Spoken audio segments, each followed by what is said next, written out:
Here's something that should bother you more than it does. The most fundamental equation we have for the universe, the Wheeler-DeWitt equation, our best attempt at combining quantum mechanics with gravity, has no time variable in it. None. The equation that's supposed to describe everything describes a universe where time doesn't exist. So either the equation is wrong, or our experience of time is something we need to explain. This is Timing Melt, and this is where our investigation actually begins. Last episode, we laid out what this channel is, an AI-human partnership trying to understand and eventually manipulate time. Bold claim. So we need to start with the obvious question, what is time, not philosophically, physically? What does modern physics actually say?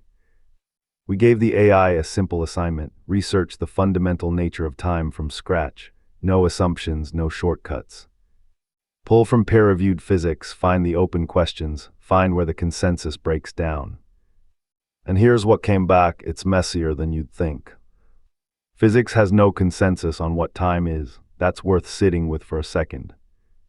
We've sent probes to the edge of the solar system, we've detected gravitational waves from colliding black holes, and we cannot agree on whether time is real.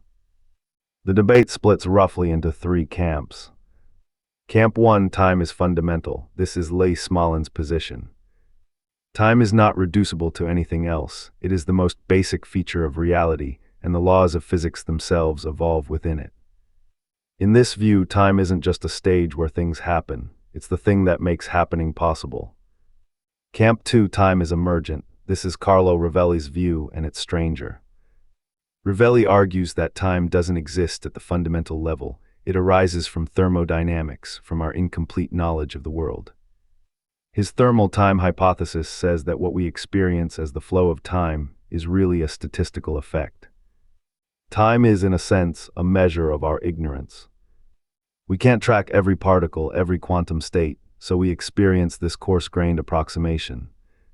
And that approximation is what we call time. Camp 3, the block universe. This comes straight from Einstein's relativity. If spacetime is a four-dimensional block, then the past, present, and future all exist equally. Right now, from a different reference frame, the Battle of Hastings is still happening. Your death has already occurred, nothing flows. The block just is. Here's what's fascinating, Smolin and Rovelli are close friends. They've collaborated for decades on loop quantum gravity. And they disagree completely on whether the thing we're investigating even exists. Now all three camps have to deal with the arrow of time, the fact that time obviously goes in one direction for us. Eggs break, they don't unbreak.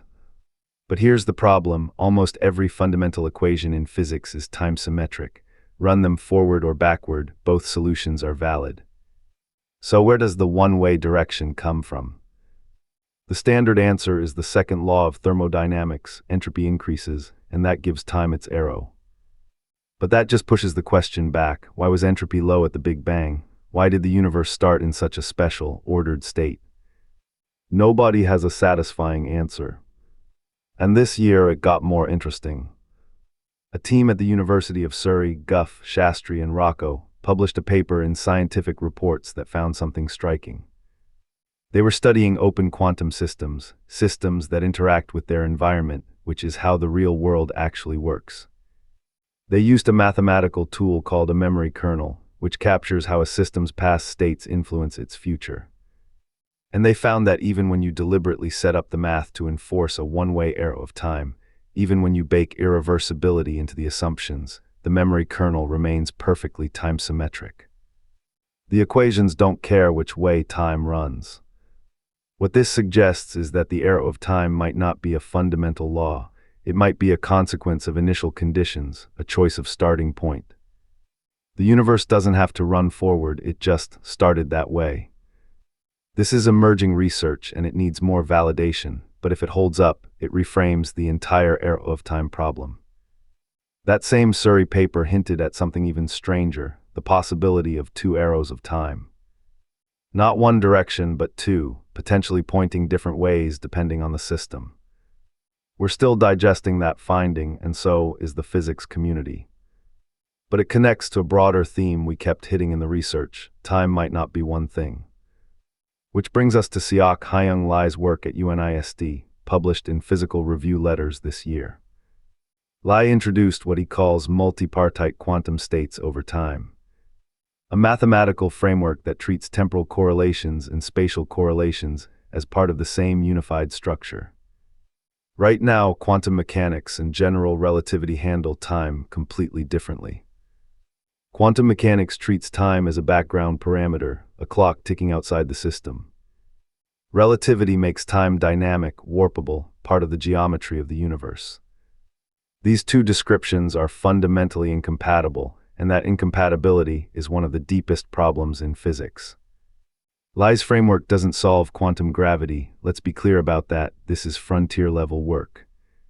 But it offers a new mathematical language for talking about quantum correlations across time, not just across space. And that's significant because it starts to close the gap between how our two best theories treat the dimension we're investigating. There's one more thread we need to pull on because it kept surfacing in the research. Multiple lines of investigation are converging on the idea that time might be deeply connected to quantum entanglement. The Page-Wouters mechanism, proposed back in 1983, suggests that time emerges from entanglement between subsystems of the universe. That a clock is just one quantum system entangled with another, and their correlation is what we experience as time passing. Recent work has started to give this real mathematical teeth. Combine that with CPT symmetry, the established result that if you flip charge, parity, and time simultaneously, the laws of physics look identical. An antimatter universe running backward in time and mirror reflected would be indistinguishable from ours. Time reversal isn't just mathematically convenient. At the deepest level, nature seems to treat both directions as equivalent. So here's where we are. Time might be fundamental, or it might emerge from something deeper. Its arrow might be a cosmic accident rather than a law. Its quantum behavior might unify with spatial physics in ways we're just beginning to formalize. And entanglement, the strangest feature of quantum mechanics, might be the mechanism that generates temporal experience itself. Let's be honest about what we know and what we don't.